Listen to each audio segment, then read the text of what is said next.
everyone, to the 2021 Newhallywood Silent Film Festival. I'm E.J. Stevens. And one of the things that we're doing this year with our online festival is we have a theme of silent film scandals and tragedies. There's a good reason for that, because a lot of the stories and a lot of the personalities who were big-time stars and directors, that type of thing, in the silent era, their stories didn't always end so pleasantly. But we're also highlighting it this year because in 2021 is the 100th anniversary of the Fatty Arbuckle scandal, the 99th anniversary of the William Desmond Taylor scandal, and then a lot of other little scandals that were going on at the same time. But to help us talk about this, we're very honored to have Steve Massa with us from the East Coast. He is an author who's written several books, including Lame Brains and Lunatics. I love that title. I haven't read that one yet, but Lame Brains and Lunatics, The Good, the Bad, and the Forgotten of Silent Film. MARCEL PEREZ, the international mirth maker. I want to hear more about him. And what we're going to talk about a lot here is his book, Rediscovering Roscoe, the Films of Fatty Arbuckle, which I have had the pleasure of reading. Welcome, Steve. Thank you very much for joining us. Well, thanks, EJ. Thanks for the invite. It's great to be here. We got a century that's now passed between us and some of these scandals, but I know a lot of people, even if they're not fans of silent film, they've heard about a Fatty Arbuckle scandal. I mean, maybe you can give us some background on what that's all about. Well, yeah, I mean, that's usually if you mention the name or if someone hears the name Fatty Arbuckle and they really don't know films or they're not a silent film fan, what they think of is the scandal. I mean, it really was the first celebrity scandal, and it's still remembered. And people, they don't know the details really. They just kind of know, well, he was accused of, raping this girl and killed her and all this kind of stuff. So they kind of know the basic outline.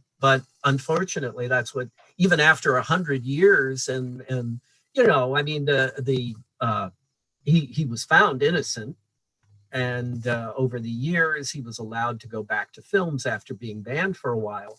But that's pretty much what's people think of when they hear the name Fatty Arbuckle.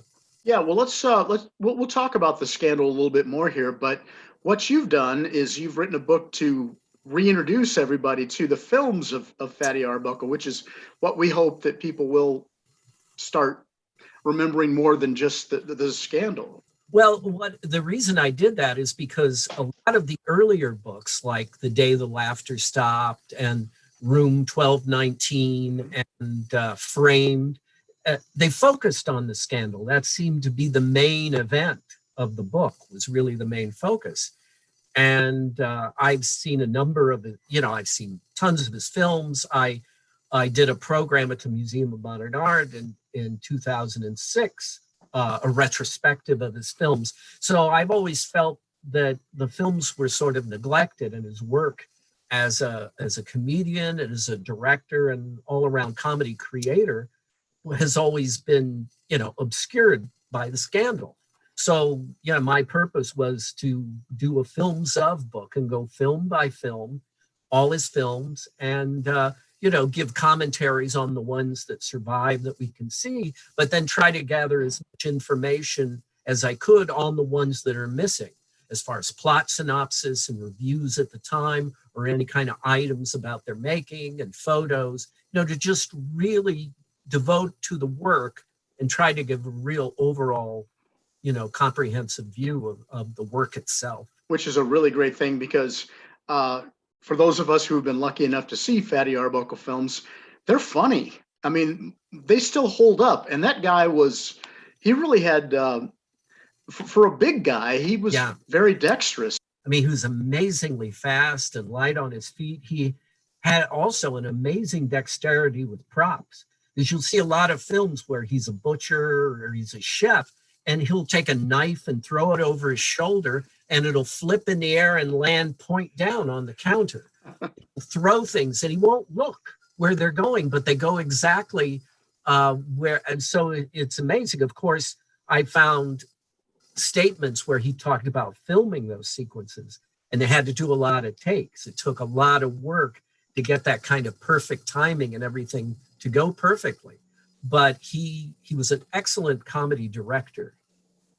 He started working for Max Sennett in 1913 as a performer, although he had been in films earlier for selling, but very sporadically because he was still working in theater and going out on tours and things.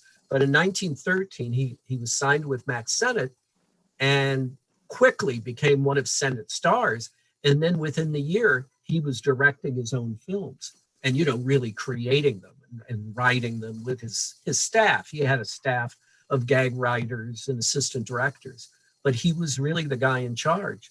And I also found items that said when Max Sennett would leave the studio to go to New York on a business trip, he put Roscoe in charge to be like the temporary director of the studio while he was gone. So that's how much Sennett thought of him and his abilities as a filmmaker. I remember reading a book a while back. I believe it was called I, Fatty, which kind of told it was kind of a fictitious autobiography. Right. But I remember from that he didn't have a very happy childhood, if I recall. No, he didn't. His father was a very difficult guy. And he was born in Kansas on the Great Plains in extreme poverty. I think at one point the family was living in a sod hut, that kind of thing. I mean, they really completely, and his father was just a really difficult guy and always treated Roscoe badly. And Roscoe's mother died, and he was about 7 or 8 years old. And once his mother died, he was more or less abandoned by his father. He had older sisters, so he was sort of farmed out to live with them. There was at one point, his father was supposed to meet him somewhere, somewhere out in the middle, like he was with some family member and he was being sent somewhere and his father was supposed to meet him. His father never showed up. So he was left on his own and he's like 12 years old. So he got a job in a hotel washing dishes and doing odd jobs. But even as a child, though, he loved the theater and, he gravitated to that eventually. He had a beautiful singing voice. Right, I've heard that. So he started as a performer singing to illustrated slides in theaters. And that's actually the theatrical experience that Oliver Hardy had as well. But then Roscoe continued and he went into vaudeville and he worked for various companies. He said that a very big influence on him was the comedian Leon Errol. Because Leon Errol had a touring comedy company and he hired Roscoe, and Roscoe said Errol really helped him develop his character and taught him how to do a comedy makeup and comedy falls and all kinds of stuff like that. Most people associate him, if they're familiar with his films at all, with Mabel Normand. Yes. And also, with the Keystone era. But that just had to be a magical time to be alive in Edendale, California, with all these great comedians all under the same roof. Yeah, they're all working there and, and even a lot of people, the neighbors, they got the neighbors involved. Right. That lived there, like the Watson family, Jr., and his family. And they ended up having like 12 children, but they were all in the movies. It was a real community. It was a kind of a mom and pop organization. So it was very informal and everybody knew everybody. And I've seen a lot of pictures. I've seen the scrapbooks of the photographer Nelson Evans, who did a lot of photography for the Sennett studio for their publicity photos. But you see the behind the scenes photos and everybody, they look like they're having a great time. Yeah. And the camaraderie is very strong in the pictures, kind of they're goofing around behind the scenes. And so it would have been a great, when you think about wanting to be a fly on the wall. Oh, yeah. Watch things. I mean, that's definitely where and when I would like to be. That's kind of the decade I live in most of the time in my mind. So, Roscoe, he was very successful, we know. And one of the things that he's probably not given enough credit for was kind of his discovery, if you will, of Buster Keaton. Yeah, that's true. The story as the story goes is Roscoe had just left Max Sennett and he was about to start his own company with producer Joseph Schenck. And they the Comique Film Company. But Roscoe was like, this was 2 or 3 days before he was supposed to start shooting the first one, The Butcher Boy. And he was on the street, they were in New York, and he was with a guy named Lou Onger, who was Skank's production manager, but he was an old vaudevillian. And on the street, they ran into Buster. and Buster and Lou Onger knew each other from vaudeville. They had played on some of the same tours and, stands and stuff. So they knew each other. And of course, then Onger introduced him to Roscoe, and Buster knew Roscoe from the movies, and Roscoe knew the three Keatons from vaudeville. He had seen Buster's act with his parents. So, Roscoe very casually said, I'm going to start a film day after tomorrow, Buster. Have you been in any movies? Would you like to come and do a bit? And Buster said, yeah, I would. So he showed up and he did it, and he loved it. And he was supposed to do a show, a review called The Passing Show of 1917. That's what he was in New York, and he was in rehearsals. And he got out of it, and he stayed with Arbuckle. And I think he was getting something like $200, $300 a week for the show. And with Roscoe, he was going to get $40. Right. Took a big cut. Yeah. Took a big cut. But the agent who handled it, who actually happened to be Roscoe's agent, as it turned out, a guy named Max Hart, he said to Keaton, he said, Buster, you're making the wise choice. He said, learn all about movies that you can. They're the coming thing. So, it was worth taking the cut and pay. And Buster never really cared about money very much. Buster and Roscoe, they seem to be like brothers of two different mothers, right? I mean, they were just always together, best friends. They hit it off immediately and became, the closest friends. I know Keaton, for the rest of his life, the house that he had later with Eleanor, his third wife, he always had a big picture of Roscoe up on the wall. He always talked about Roscoe, and it's funny too. It's Buster. He did an interview for the Canadian Broadcasting System a year or so before he died, and he was talking about Arbuckle, and the subject of Tillie's Punctured Romance came up. The Max Sennett feature in 1914 with Marie Dressler, and Roscoe's not in it. He's like the one person on the lot who's not in it. Buster said that Roscoe directed a good deal of the film. Is that right? I didn't realize that. But there's no credit. There's no definite, but that must be what Roscoe told Buster. And the fact that Roscoe's not in it, says a lot. Yeah. And Sennett probably didn't have time to direct all of that himself because he was managing the whole studio. So it's a possibility that Roscoe directed some of that film, but we haven't been able to 100% prove that. That's a very famous film because it's kind of considered the first feature-length comedy in Hollywood history. It's definitely the first feature-length slapstick comedy. And that's definite. And it is. It's very famous, and it introduced Marie Dressler to movies, because she had been a big stage star, and it did a lot for Charlie Chaplin too, because he starred, and Mabel's in it as well. But it's a very famous film. Roscoe, getting a few years down the road here, he's world famous. He's probably either the biggest or second biggest comedian in the world next to Chaplin. And he signs this big contract with Paramount. He goes to celebrate up in San Francisco and take it from there. Well, it was Labor Day 1921. And he had been, he signed with Paramount, like you said, it was a huge contract. And he started making the features, and they're really popular. But Paramount really had decided they wanted to get as much money, out of having Roscoe Arbuckle on contract as possible, because he did 4 features in a row, like bang, bang, bang. They cranked them all out. And that was what this party was about. It was sort of celebrate the fact that he finished shooting these 4 films in a row. And, it was a bit of a wild party. There was booze, and during Prohibition, which was part of the in problem. San Francisco, they had 2 or 3 suites and big, and it was like a 2 or 3 day party. But there was a woman named Virginia Rapé who became sick at the party, and then she died, I think 3 days later after the party. And then Roscoe was charged with manslaughter. He was accused of raping her and causing her death. It's, you know, since then it's been disproved that she died of a ruptured bladder, which was really kind of impossible for anybody to, you know, to actually do physically.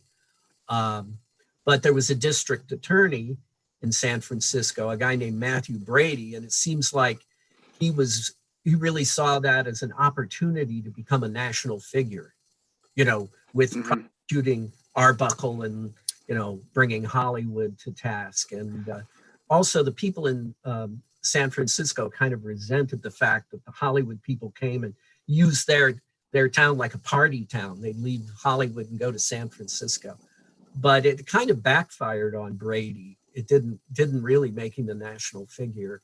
You know, it tarred him almost as much as it tarred Arbuckle, you know, unfortunately. And then the press went crazy when the charges came up and he was arrested.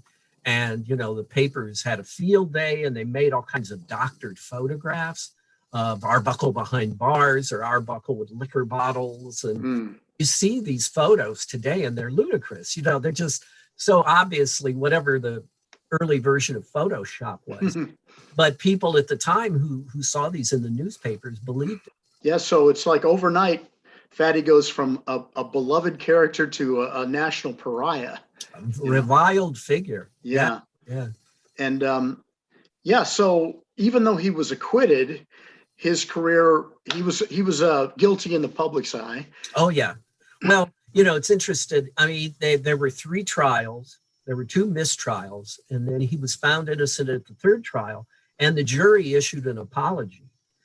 They said that it shouldn't even have ever come to the courts, that it was ridiculous. But the damage had been done. He was officially banned in April of 1922 because Hollywood, because of all the scandals that happened at the same time, the William Desmond Taylor murder case that you mentioned, and Wallace Reed's death as a morphine addict. All of this happened at the same time. So a lot of the country saw Hollywood as a sin city. And the producers in Hollywood were freaked because they felt that the government was going to come in and censor them. And they felt it was better to try and censor themselves and have control of it. So they brought in Will Hay. Now, Will Hay had been part of the Harding administration. He had been postmaster general, but they brought him in to be the Hollywood censor. But he was more of a public figure, more like a public relations figure, really. What they call the Hays Code really didn't come in until the 1930s. But Hays was supposed, he was going to launder Hollywood and make sure everything was fine. And because William Desmond Taylor was dead and Wallace Reed was dead, Roscoe was the only person who was around to kind of be a scapegoat. So they kind of used him, made an example of him, and they banned him in April of 1922. He was banned from appearing on screen. Now in December, they lifted the ban. He started making a short called Handy Andy that he was going to, but once they lifted the ban, the public outcry was just great. The women's groups and all the religious organizations really, so they closed down Handy Andy, and he really, he appeared on the screen just occasionally, like in a newsreel or things like that, but he had to go behind the scenes. So he continued working, but it was as a writer and director through the 1920s. But he did appear on stage. He did a stage act. And I think Buster snuck him into a couple of his films every now and then. Yeah, Buster used him. And you can catch Roscoe in Go West. Actually, there's a scene in a department store when there's a cattle rush that Buster creates, and the cattle come into a department store. And in the very first shot, there's a large woman with her large daughter. And in the long shot, it's Roscoe because he does a big take and jumps in the air and runs around. But then there's closer shots and it's a heavy woman, but she's like at least a foot shorter. It doesn't match up. So if you look at the different shots, you can pick out which ones Roscoe's in. So he and Buster would, fool around and do stuff like that. And Buster, he helped out on a lot of Buster's features like Sherlock Jr. and Seven Chances and things like that. You know, he was involved. And he started directing a series of shorts. Joe Skank, Jack White, who was a producer for Educational Pictures, Eddie Mannix, and a bunch of Arbuckle friends came together and they set up an organization called Real Comedy Incorporated. And it was a production company so that Roscoe could direct shorts, but anonymously. Right. They did 2 seasons of them and they didn't put his name on it. The first season had no director name. And then the second season, they would either put Al St. John's name, who was his nephew. Right. A guy named Grover Jones, who was a writer. But the contracts, Roscoe's contract survives, and he's named as producer, and that he's responsible for writing and directing and producing and doing everything on the films.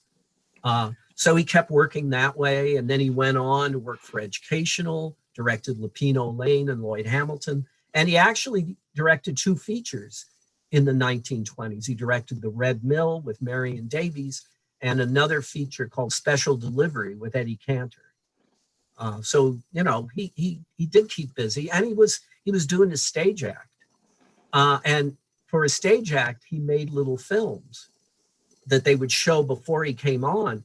And Buster Keaton and Al St. John appeared in some of these films because I found reviews that talk about it. Unfortunately, none of them are known to survive. That's too bad. Yeah.